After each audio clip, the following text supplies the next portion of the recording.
Art is the reshaping of reality by man to present it in an understandable way. As the artist recreates the world around him, it is shaped by how he sees it and what he believes in. The Indian artist did not attempt to depict only the material reality around him.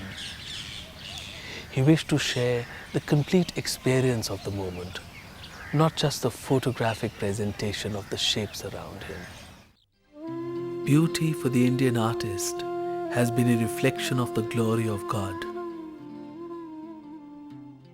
In fact, for the ancient artist, the experience of beauty, the ecstasy on seeing nature or art which is truly beautiful, has been considered as akin to Brahmanand or the final bliss.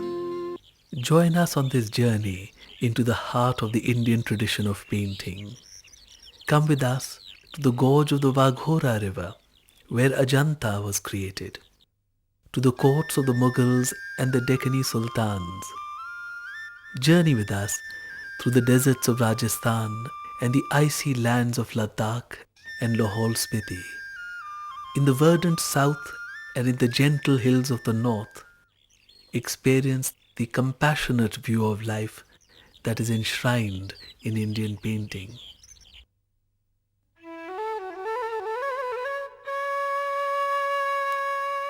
In the 1940s in India, there was an excitement in the air. The people's movement and struggle to gain independence from foreign rule had gained momentum, and freedom was not very far away. The Bengal school had risen at the turn of the century, led by artists like Abanindranath Tagore. The work of these artists represented a harking back and a deep nostalgia for the great art of ancient and medieval India. They rejected the Western academic style of painting, which till then had been the norm in India in the early 20th century. In the 1930s, Amrita Shergill represented an attempt to synthesize the Western vision in art and the Indian spirit. The Second World War was over. Winds had begun to blow in from Europe and America, where existing philosophies and ideas in art were being dismantled. New norms were being created as artists struggled to come to terms with the chaos around them. New ways of looking at the world and new manners of expression were coming into being. The people of India were beginning to see themselves as a nation with a proud and long history.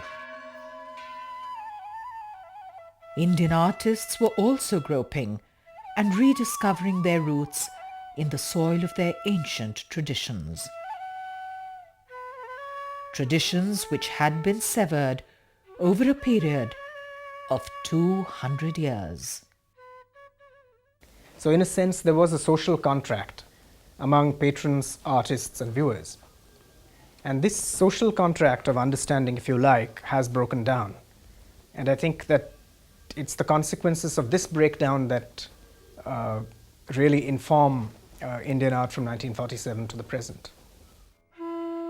In the 1940s, there emerged a group of artists in Bombay who wished to create a new modern Indian identity.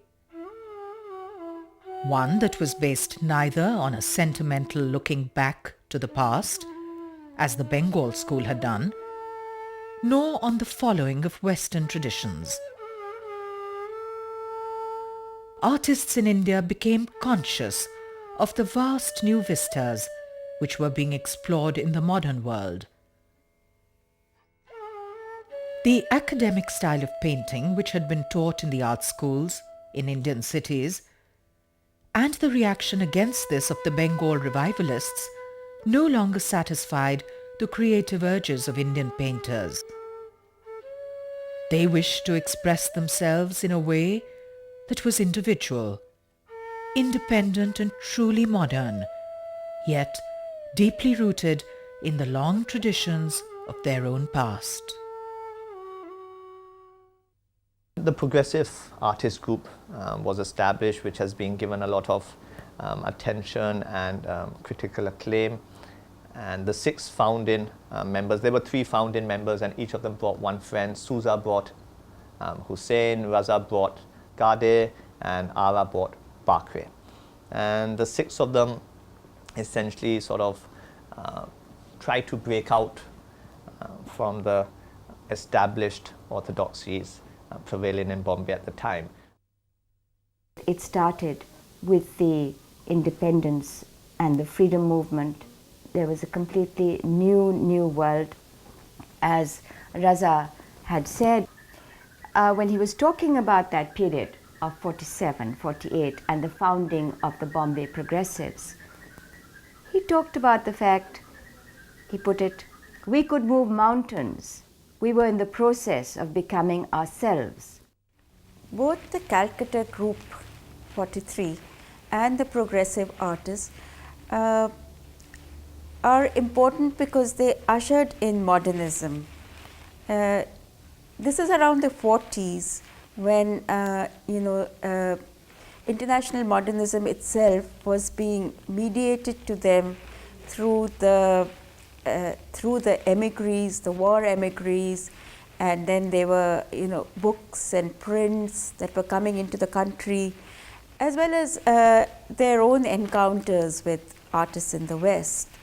So they were being exposed to international modernism, and on the other hand, because this was a period of gaining independence slowly, they were beginning to reinvent their past, by which they had to understand and delve into the historical and cultural past and make sense out of it in the present period. In 1948, M.F. Hussain and Souza visited an exhibition of Indian works at the Rashtrapati Bhavan in Delhi. It was a turning point for Hussain. He says, I saw all the Indian works and then felt that I should paint something else. After visiting the exhibition, I combined 3 periods: the form of the Gupta period, the strong colors of the Basoli period, and the innocence of folk art. Hussain's paintings are truly and deeply rooted in his cultural traditions. His work is a fine synthesis of his understanding of both the Indian and Western idioms.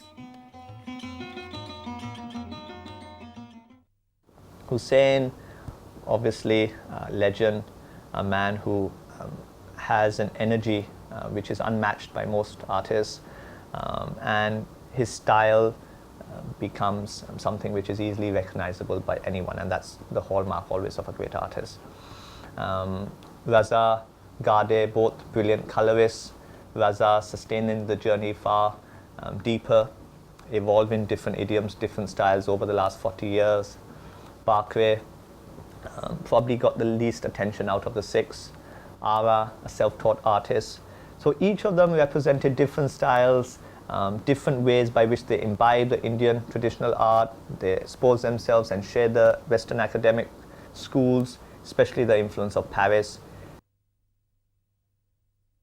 And their importance, as we know, lay precisely in being able to put together a medley of cultures and events and form a cohesive modern idiom which was to influence Indian art in the decades to come.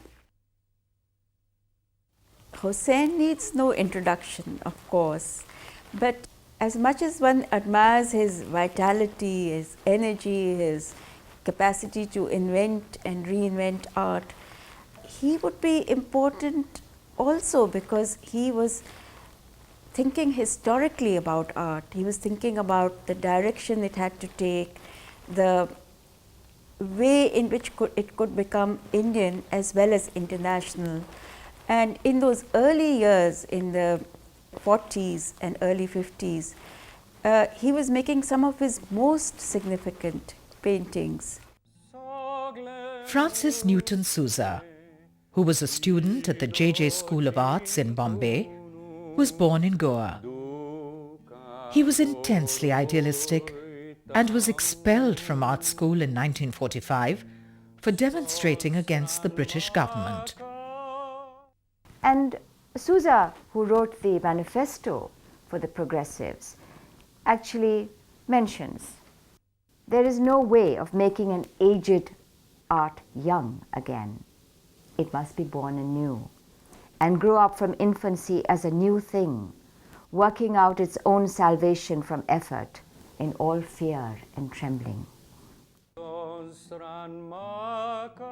Sousa's works are striking, and they raise questions that force you to introspect. Through his paintings and his writing, Sousa unrelentingly reveals the hypocrisy and confusion of contemporary society. And he has very strong views, and he reflects a condition, a human condition, very clearly in his work. Human condition reflected through another individual. Even a house has a character there, and so much also is visible that his own upbringing in the, well, he was born in Goa and very closely related with going to a church with his mother. I think the traditional conception of beauty has had a great deal to do with the imperative of harmony, of the bringing about of harmony between, or accord between between the viewer, what is perceived, and the essence of that experience. And somehow with the onset of modernity, it appears that the possibilities of harmony become diminished in some way, so that what the art experience would aim at is not necessarily the savoring of beauty, but possibly the recognition of terror. And so rather than the beautiful, I think the states of being that come into play now are much more those of the grotesque. And a great deal of contemporary Indian art is really addressed towards these states. And I can't help but think that this is one of the inevitable outcomes of what you might call the experience of modernity, which is one of fragmentation, of alienation, and of the general breakdown of what traditionally would be seen as harmonic systems of being. Today, all over the world and in India, there are a lot of tension. Today, there is a lot of not only disparity, but there are a lot of turmoil, lot of friction, lack of grace, and the innocence is lost in the world today. I think that in certain periods there is almost no option for art but to take on the horror of reality and to address it. And this cannot be addressed unless art goes through the process of representing the horror and then dealing with it in some way. While Sousa's works are a strong statement on the hypocrisy of a soulless society, other painters like S.H. RAZA searched for stillness in the midst of the turbulence.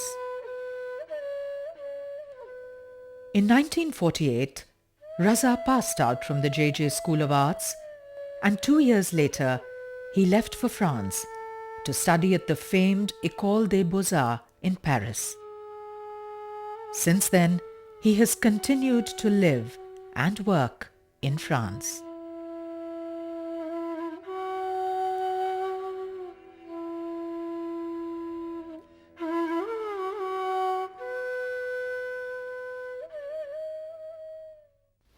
After 25 years of work, I was not satisfied. I looked at my own paintings and I told myself, Raza, you are not there. This is French contemporary art. There are hundreds of painters doing this. And I went into introspect. Serious thinking was necessary. It was an inner journey, which meant that instead of European concepts, I started to study what was Oriental art, what was Indian art, which revealed to me as a colossal civilization.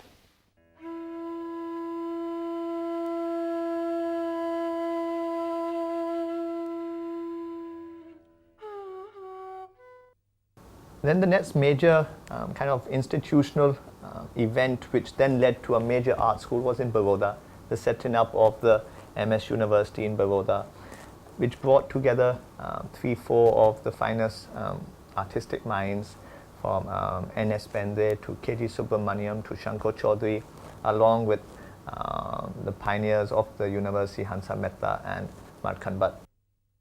And the Baroda school became a very important influence in the whole development of modern Indian art. Baroda visualized a new artist, that is an artist who is not only studio bound, but an artist who is let us say, a kind of a modern new citizen of India, of a free nation. And hence the pioneers of the school decided that besides the studio training, that's of painting, sculpture, printmaking, etc., they would also get a good grounding in art history, in languages, in aesthetics, etc. And hence it is a very different kind of artist that they visualized. At the same time, there were corners or pockets within India who were reacting against now all Western influence. And the Chola Mandal group is one prime example, which by the mid-60s had tried to institutionalize or come to terms with a new sense of identity for the Indian artists, and thereafter for India as a country on a larger level. This link between the artists finding their own originality and finding their own Indianness was always a dominant theme, which was to a large extent linked to India finding herself also as a nation after independence. They used to discuss these problems at that time when this is in the 60s. They used to discuss the double destiny of the Indian writer or poet or artist, etc. So they used to say that you have a tradition which is, thousands of years old, which you cannot deny at any rate. You can't deny it.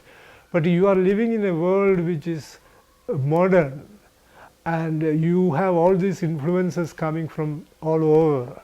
So you have to undergo a kind of synthesis to find a thing, your own. And then we used to say that if very young and very aggressive in certain ways, used to say that if there is anything Indian, it will be there, because you cannot wipe out your accent. Wherever you come from, you carry that thing with you. I would say in the context of contemporary Indian painting, something very simple but important, that let's now that we have come to maturity in contemporary art expression, in painting at least, let's stop looking at the West. We should look at our own sources. We should look within us and try to give and project an artist's expression which may have nothing to do with the world trends. Believe me, 20 years back when I discovered Bindu and the potentials in the seed, the energy, the Shakti that it revealed, it has changed my work, it has changed my life. Since then, I believe since 82, my work have a different sense, a different meaning, a different quality. But everything was contained in a seed, in a small thing. The ancient Indian treatise on painting, the Chitra Sutra of the Vishnu Dharmottara Puran, says that paintings are amongst the most valuable treasures of mankind. It states that paintings, which are made with an understanding of the harmony of the whole of creation, are extremely beneficial to the viewer. What the ancient or medieval Indian artist would have done is to affirm a life-giving worldview that was shared by society at large. But since we've lost that life-giving worldview, since we don't have that coherent image of society in the cosmos, the artist's role changes completely from an affirmative one to a critical one. But in a way, what the artist is doing is still the same thing, which is to remind people of their own creativity, their own freedom, their own dignity. If one is to give a serious difference between the art of the past and the modern contemporary art, obviously it is in the nature of this joy and the role of this joy in the creative process. Images of the past hold out a very different kind of promise. I think what they stand for is a hope in, if you like, the self-balancing properties of the universe or of society.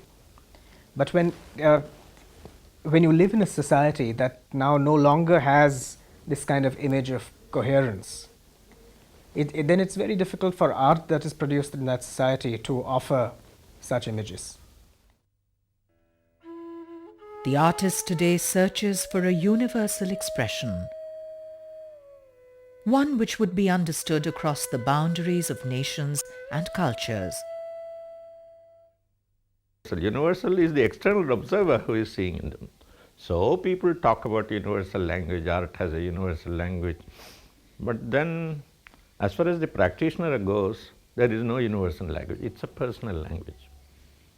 There are some people who are sold out to this idea, well, we are one world kind of a thing. There might be people like me who belong to smaller units of place. Traditions bring to us the distilled knowledge of the finest minds of the past. Roots in one's local soil help us to understand ourselves and our own culture.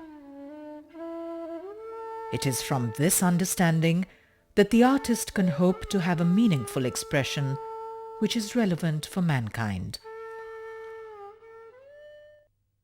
Essentially, all creative expression is about the human mind, human soul, heart, whatever one wants to call it, trying to understand oneself, and in that process of understanding oneself, sustaining that journey, and in the process of sustaining that journey, finding all the necessary forms of expression, and genuinely, without compromise, essentially it's about not compromising, and expressing something which reflects that genuine search. It's a continual search.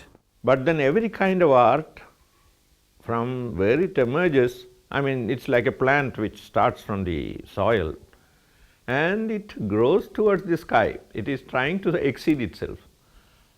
That way, every kind of art comes to a point when, of course, it exceeds itself and it puts forth something that is a little beyond the root connections it has.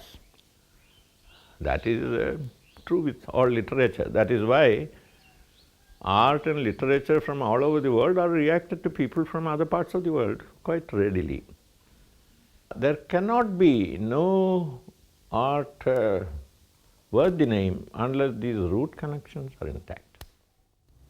Tradition to me are like our roots, which stay but which also flower with every kind of a shoot, an offshoot that germinates out of the larger whole. And it depends upon individual perceptive capabilities and inner convictions that you can make these shoots sprout in different directions.